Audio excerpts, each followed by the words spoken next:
Bonjour.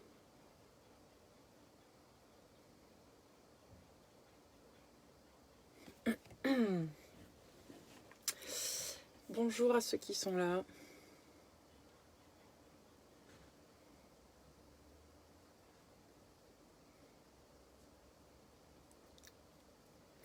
Bonjour.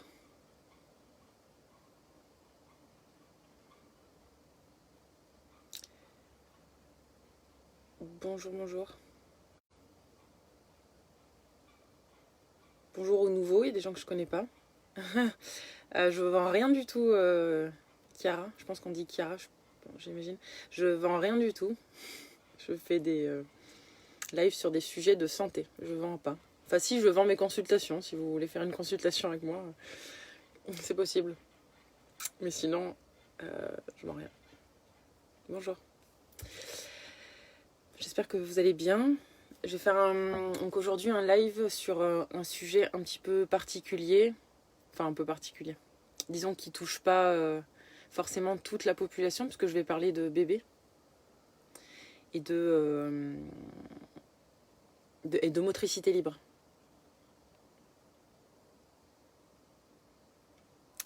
Donc la motricité libre, qu'est-ce que c'est? C'est le fait justement de laisser la possibilité au bébé d'explorer tous les mouvements qu'il peut faire selon son degré de développement. Et donc pourquoi je vais parler de ça? Donc quand j'avais mon cabinet de kiné, j'étais spécialisée en rééducation du périnée et en pédiatrie. Et donc je recevais beaucoup de bébés en séance pour des torticolis et plagiocéphalie. Donc torticolis, donc c'est le fait c'est d'avoir une contracture au niveau du cou, donc d'avoir la tête tournée. Et une plagiocéphalie, c'est donc le crâne qui s'aplatit d'un côté. Ou une brachycéphalie, c'est quand le crâne il est aplati vraiment derrière. Et il y en a beaucoup plus. Bonjour Françoise, je parle torticolis et plagiocéphalie chez les bébés, pardon, et pourquoi et comment prévenir ça. Voilà. Et donc des torticolis, plagiocéphalie, pardon, il y en a beaucoup plus qu'avant.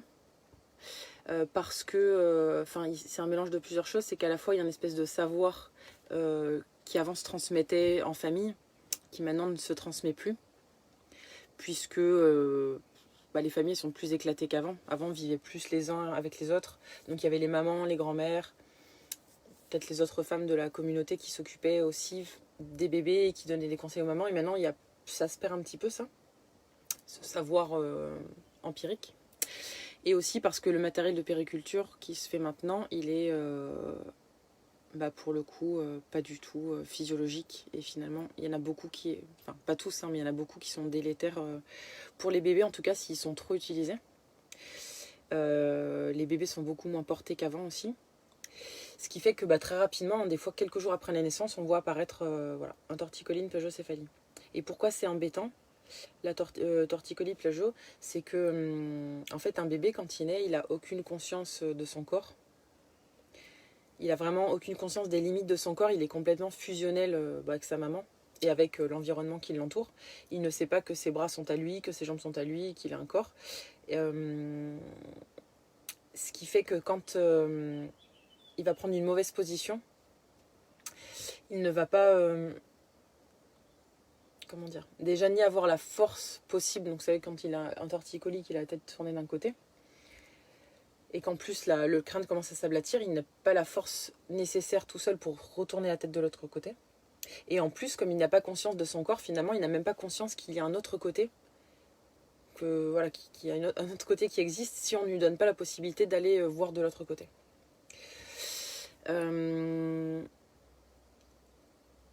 Et donc, si ce torticolis et cette plagiocéphalie, ils persistent, c'est embêtant puisque le crâne en fait va continuer à s'aplatir de plus en plus. Et donc la déformation qui est à l'arrière du crâne va finir par se répercuter à l'avant du crâne. Et donc on va avoir les yeux qui ne vont plus être à la même hauteur, les oreilles qui vont être décalées, la mâchoire qui va être décalée. Et donc si ça persiste à l'âge adulte, bah, ça va forcément poser donc, des problèmes de vision, d'audition, de mastication. Et même esthétiquement aussi, ça pose des problèmes.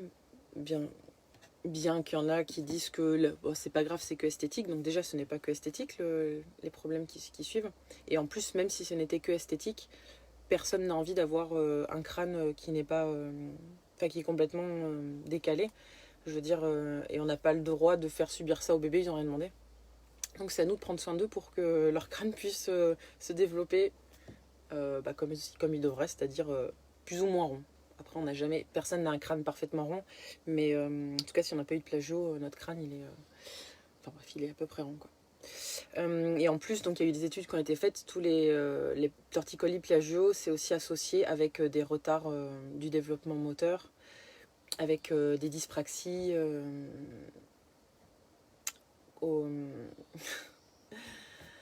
donc quand ils grandissent. Donc, comme je disais, il y en a plus qu'avant, donc parce que notamment les bébés sont beaucoup moins portés qu'avant. Avant, on n'avait pas toutes les poussettes, les transats, enfin, en tout cas, il y en avait beaucoup moins, surtout les cosy aussi, les cosy qui sont dans les voitures, qui sont vraiment bien en termes de sécurité, mais par contre, pas du tout bien en termes de développement moteur, parce qu'ils enferment complètement le bébé, c'est-à-dire que le bébé dans le cosy, il est complètement, il ne peut pas bouger ses mains, il ne peut pas tourner la tête, donc au niveau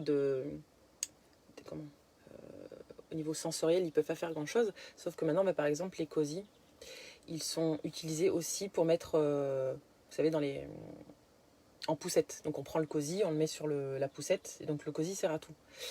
Sauf que, en effet, avant, il y avait vraiment des landaux qui étaient plats, donc déjà c'était mieux, même si c'était pas l'idéal, parce que un landau, ça ferme quand même la vision, le bébé ne peut pas voir l'extérieur, mais au moins c'était à plat. Il pouvait quand même tourner la tête, bouger ses mains. Alors que maintenant, voilà, le bébé, il est trimballé de cosy voiture, cosy poussette, cosy à la maison. Et donc, il est toujours, voilà, ils ont du mal à bouger. Donc, c'est important pour que le bébé n'ait pas ce genre de problème. D'une part, que le cosy dont on se sert dans la voiture reste dans la voiture. De porter le plus souvent possible son bébé, que ce soit au bras ou dans comment ça s'appelle, dans les porte-bébés, sachant qu'il faut aussi un porte-bébé qui est vraiment adapté, qui est physiologique, où le bébé a le dos bien en syphose, donc c'est-à-dire arrondi, les jambes ramenées en grenouille pour que l'appui soit bien réparti, ne se fasse pas seulement au niveau de l'entrejambe. C'est important aussi dès la naissance de faire explorer au bébé toutes les positions. Oui, alors s'il y en a qui ne sont pas intéressés, vous pouvez partir. Il n'y a pas de problème. Ça intéressera sûrement des gens. Et non, je ne suis pas enceinte. Je pense que c'est important d'en parler parce que même si, d'ailleurs, juste je fais une petite aparté, même si vous n'avez pas d'enfants ou même si vos enfants sont grands, c'est quelque chose qu'après vous pouvez, si vous le savez, en parler à d'autres, parce que tout le monde aura encore des enfants et que tant qu'on n'en parle pas, il y aura des bébés qui auront des torticolis, des plagiocéphalies et que voilà, ça posera problème. Bref. Du coup, qu'est-ce que je voulais dire ? Oui, voilà, que dès les premiers jours de vie, même dès la naissance, c'est important de faire explorer au bébé toutes les positions. Donc la position plat-ventre, la position dos, la position sur le côté, parce que c'est pareil, comme il n'a pas conscience de son corps,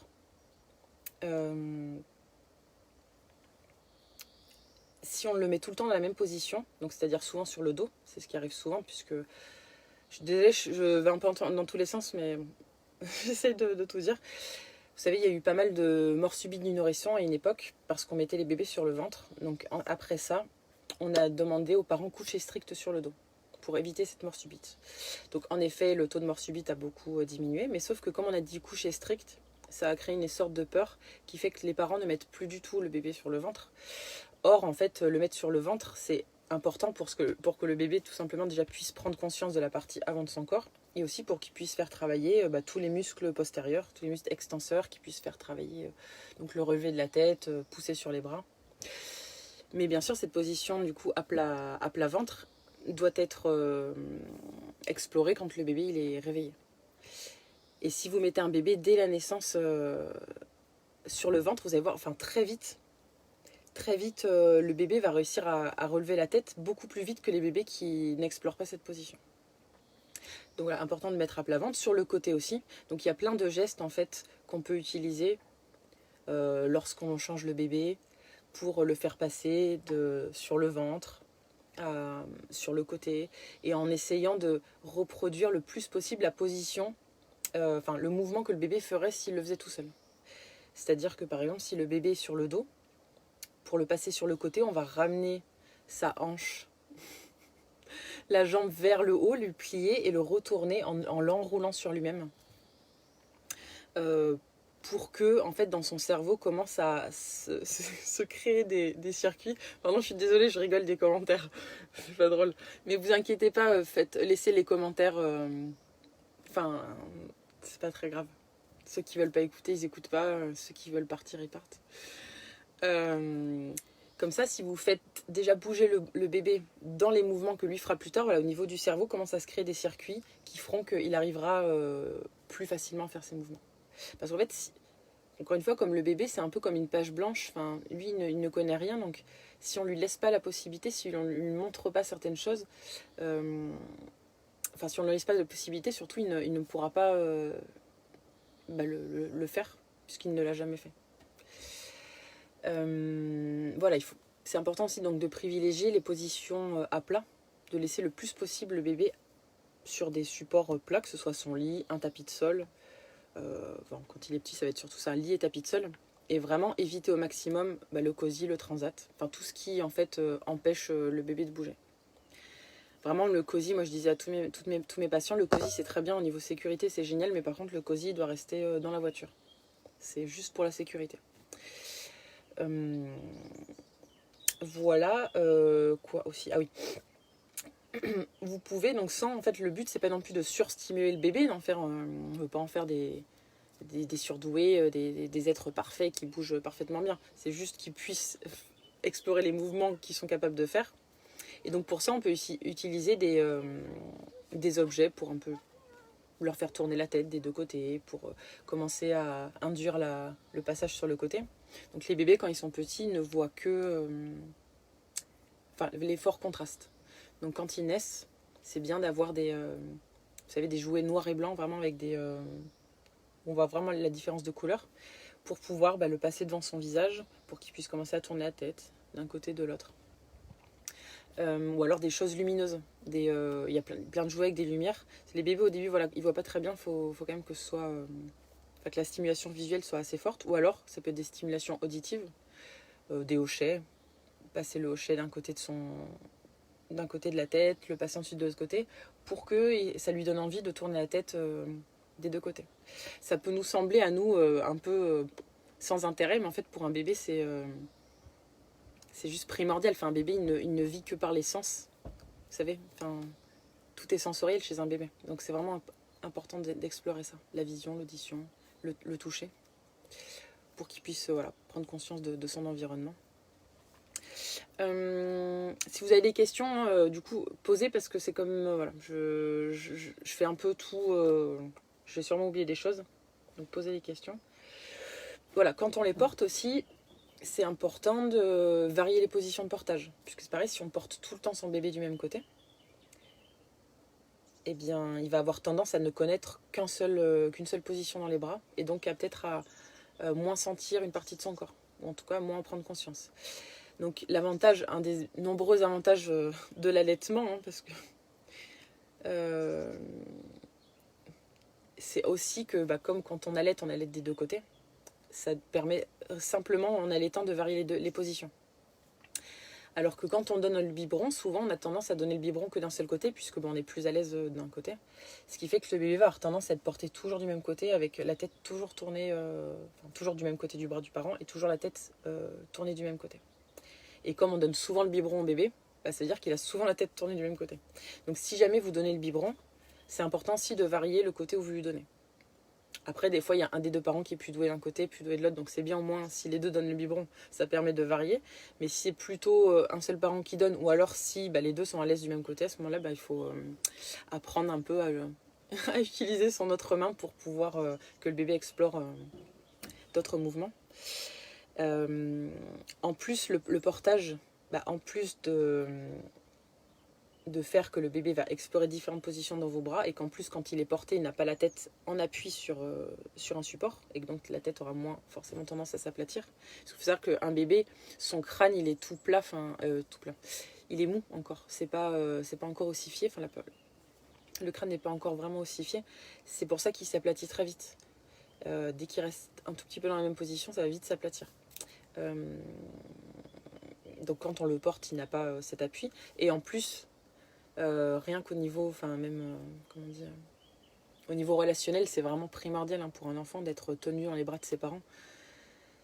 Pour sa construction psychique, psychologique, c'est vraiment quelque chose de très important. Et c'est quelque chose, bah, malheureusement, là, peut-être que ça revient, mais ça fait 3 ans que j'ai revendu mon cabinet, donc peut-être que là, c'est en train de changer, rechanger encore dans le bon sens, mais quand je l'avais... c'était rare, hein, c'était rare les parents qui portaient vraiment souvent leurs enfants dans les bras. Et c'est dommage parce que le bébé il en a tellement besoin. Voilà. Que dire d'autre? Qu'est-ce que je pourrais dire d'autre? Voilà, ce qui peut être intéressant aussi, c'est dès l'âge de 3 mois, vous pouvez faire ce qu'on appelle les bains libres au bébé.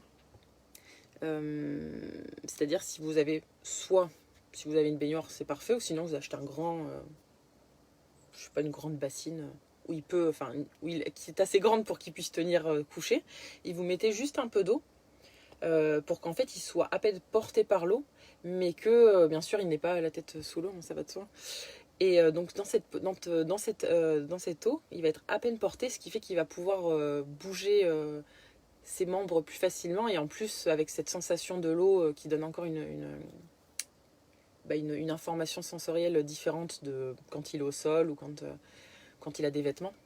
Donc ça c'est vraiment super, le bain libre à partir de 3 mois pour qu'il puisse bien bouger. Voilà, aussi d'autres choses importantes, c'est les vêtements qu'on met au bébé. Comme il a besoin de bouger, d'explorer tous les mouvements, c'est important qu'il puisse être à l'aise dans ses vêtements. Et y a plein de vêtements qui sont super jolis, qui sont super jolis, mais qui sont pas du tout adaptés à des bébés, hein. Les slims, ça va pas des bébés. c'est mignon, mais ils sont trop serrés dedans, ils peuvent pas ramener les hanches sur eux, ils peuvent pas plier les genoux. Donc au niveau sensoriel, c'est pas du tout intéressant. Comme les chaussures aussi, ça devrait être mis qu'à partir du moment où l'enfant marche et qu'il marche dehors. Parce que même quand il commence à marcher, quand on marche à l'intérieur, quand il marche à l'intérieur, il n'a pas besoin de chaussures. Donc ça devrait que être à l'extérieur. Parce que c'est pareil, comme les chaussures, vous savez, ça... Merci. Ça emprisonne les pieds. Ce qui fait que il perd beaucoup d'informations au niveau tactile.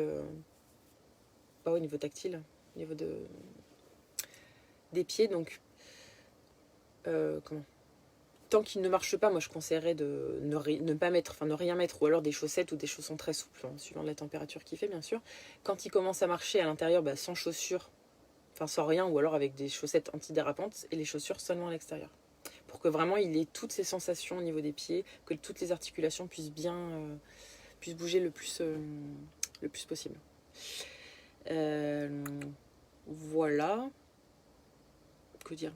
Et voilà, au niveau des matières aussi, c'est bien de faire varier, c'est intéressant de faire varier les matières qu'on lui fait toucher pour qu'il développe sa sensibilité. Donc avoir des jouets de différentes matières, ou même les vêtements de différentes matières, c'est intéressant. Voilà. Je crois que j'ai fait le tour. Je crois que j'ai fait le tour. Il existe, hein, donc peut-être pour les parents, bon, si il y en a certains qui ont des enfants ou qui connaissent des gens qui ont des enfants qui ont ce souci. Donc il y a des kinésithérapeutes, hein, qui sont spécialisés là-dedans, en pédiatrie, en rééducation, pédiatrique. C'est vraiment efficace. L'ostéo aussi, ça peut être bien avant la séance de kiné pour... l'ostéo, il va plutôt débloquer, donc s'il y a des blocages, donc débloquer. Par contre, les séances de kiné sont quand même indispensables, puisque même si c'est débloqué, le bébé, il va avoir pris une certaine position et avoir pris même certaines habitudes. Donc le kiné, lui, va finalement montrer au bébé ce qui est possible de faire, lui montrer les possibilités, voilà, c'est les possibilités motrices selon son degré de développement. Il y a un livre qui est super bien de Michel Forestier qui s'appelle De la naissance au premier pas, donc c'est une kinésithérapeute, Michel Forestier. Et donc le livre, c'est en gros de la naissance jusqu'à ce qu'il marche, comment aider votre bébé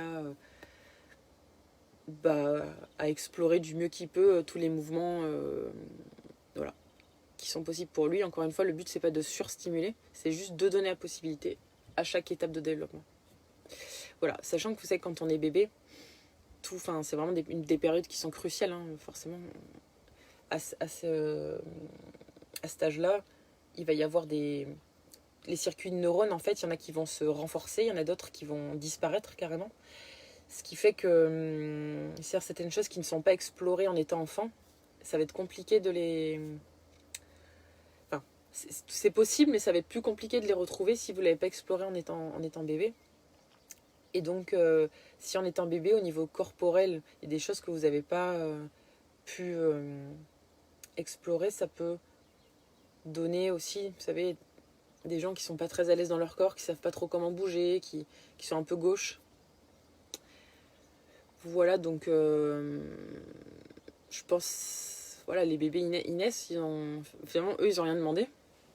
Donc à nous, adultes, de faire du mieux qu'on peut pour qu'ils soient le mieux possible, déjà en étant bébé, et ensuite pour leur futur, hein, quand ils sont enfants, adolescents, adultes. Voilà. Sachant que ça, il n'y a pas eu d'études, hein, qui ont été faites là-dessus. Ou alors je suis pas au courant, peut-être qu'il y en a eu depuis, mais à l'époque il n'y en avait pas. Vous savez, au niveau, si notre cerveau, si notre boîte crânienne elle est ronde et que notre cerveau il est rond, c'est qu'il y a une raison. Donc c'est-à-dire que quand on a une partie de notre crâne qui est aplatie et l'autre qui est bombée, le cerveau à l'intérieur, pareil, il va être poussé d'un côté et il va plus bomber de l'autre. Donc on peut se poser la question de est-ce qu'au niveau cérébral, ça crée pas aussi ça peut pas créer des problèmes. Voilà, donc je pense que les conséquences, elles sont pas que esthétiques, hein. Et encore une fois, même si c'était que esthétique, c'est quand même important l'esthétique. Voilà, je sais pas si vous avez des questions, que ce soit par rapport à tout ce que je viens de dire. Bonjour à ceux qui sont arrivés entre temps. Je vois pas tout, c'est pas marqué tous ceux qui regardent. Il y en a, ça s'affiche, genre Olivier par exemple, bonjour Olivier. Mais ça marque pas tout le monde, je sais pas pourquoi. Bon, en tout cas, oui, n'hésitez pas à en parler autour de vous, vraiment. De toute façon, le mieux dans tous les domaines, ça reste la prévention. Et ça, c'est vraiment une prévention en fait qui est hyper simple. Et d'ailleurs, avant, ça n'existait même pas. Parfait, Anne, super. Et d'ailleurs, il y a des pays, dans les pays où il n'y a pas tout ce matériel de périculture, et notamment je suis allée en Indonésie, là, le dernier voyage que j'ai fait c'était en Indonésie, là-bas ils portent tout le temps les bébés, là-bas les torticolis, les plagiocéphalie, ça n'existe pas. Les bébés ils ont tous la tête ronde parce qu'ils sont tout le temps portés. Puis dans le portage aussi, vous savez, il y a ce mouvement de balancier un peu qui rassure le bébé. Enfin, c'est vraiment le portage, je pense c'est primordial, je vais pas dire vital, mais c'est vraiment très important. Et d'ailleurs, il y a beaucoup d'animaux qui portent leurs petits. Je sais pas pourquoi j'ai dit ça. Rien à voir.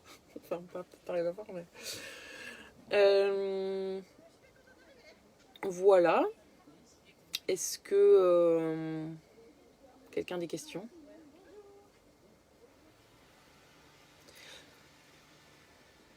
Si jamais j'ai animé des... j'adore faire des ateliers... j'adore faire des ateliers de groupe. C'est vraiment ce que je préfère.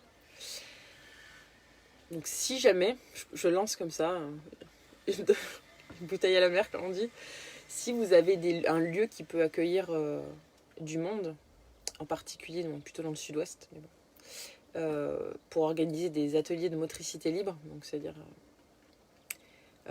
pour les bébés, c'est vraiment... j'adore, c'est vraiment trop intéressant, j'adore faire ça.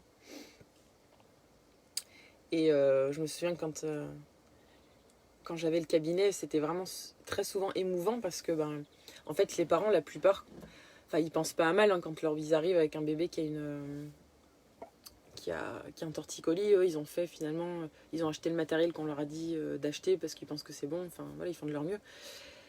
Et c'est juste par manque de connaissances, en fait, que du coup, les bébés se retrouvent avec un torticolis.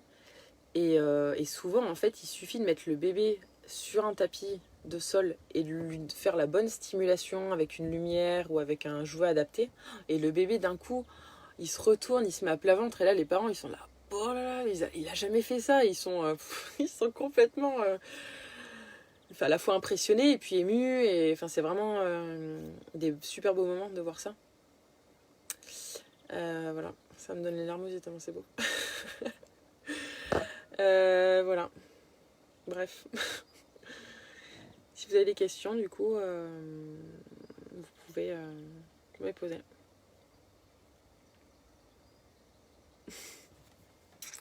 Ou si vous n'en avez pas, si tout est clair. Bon, après, c'est pas très compliqué. À la fois, c'est pas très compliqué. Puis bon, à la fois, c'est un live. Je peux pas tout montrer, tout expliquer en live.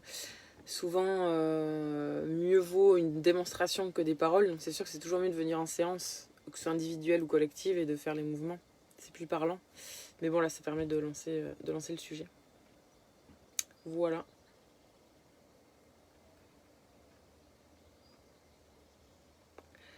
Bon, apparemment, il n'y a pas de questions.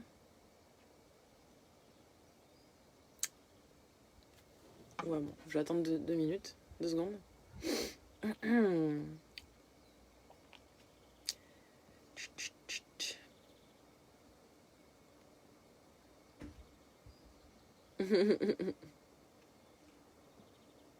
Je regarde un peu les commentaires. En tant qu'assistante maternelle. Ah, cool, Cécile, j'avais pas lu ton commentaire. Écoute, ouais, je suis d'accord avec toi aussi, là. Je savais pas que t'étais assistante maternelle. C'est passionnant, c'est encore un sujet passionnant, je trouve, de comment s'occuper des bébés pour qu'ils se développent au mieux, c'est vraiment trop intéressant.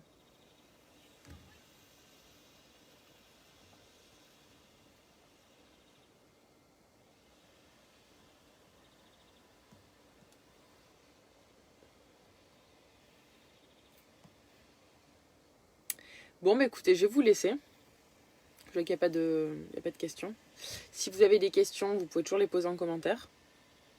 Ou des réflexions, ou alors des compléments d'informations à apporter. Parce que j'ai sûrement oublié des choses. Et s'il y a des gens qui ont besoin de conseils plus personnalisés, c'est possible de faire une consultation par téléphone ou en direct si jamais on n'est pas loin. Alors le TV, je sais même plus, j'imagine que c'est le périmètre, non, je sais quoi, je sais plus ce que c'est le TV. Ça fait 3 ans que j'ai pas pratiqué. Je faisais des calculs, donc je sais pas, TV, je me rappelle plus ce que ça veut dire. Mais quand j'avais le cabinet, je faisais des calculs pour voir le degré de déformation. Mais en fait, je le faisais des fois, mais en fait... Ah oui, non, d'accord, rien à voir. Taux vibratoire. Ok, je pensais que ça avait à voir avec la déformation. Donc ça n'a rien à voir. Taux vibratoire. Non, je fais pas de calcul de taux vibratoire. Non, je fais pas ça. Je fais des soins énergétiques, mais... Pas de calcul. Je suis pas trop... les maths, c'est pas trop mon truc.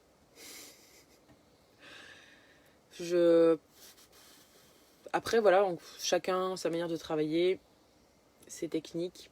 Il y a des gens qui aiment bien avoir des mesures précises. voilà, ça leur parle. Après, ça peut être bien donc pour de calculer, de faire le calcul avant et après une séance pour voir si c'est amélioré. Mais moi, je fais pas comme ça. Non.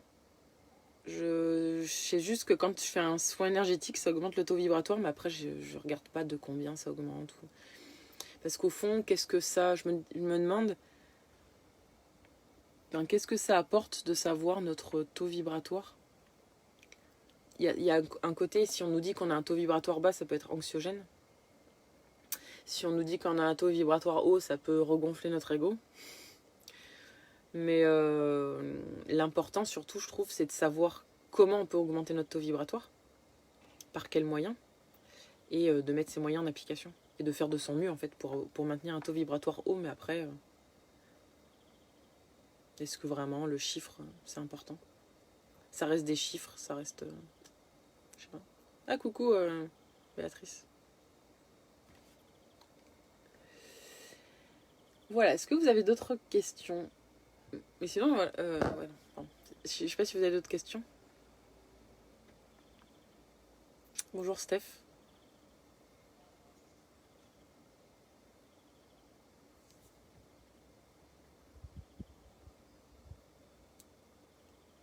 Bon, je vais vous laisser du coup.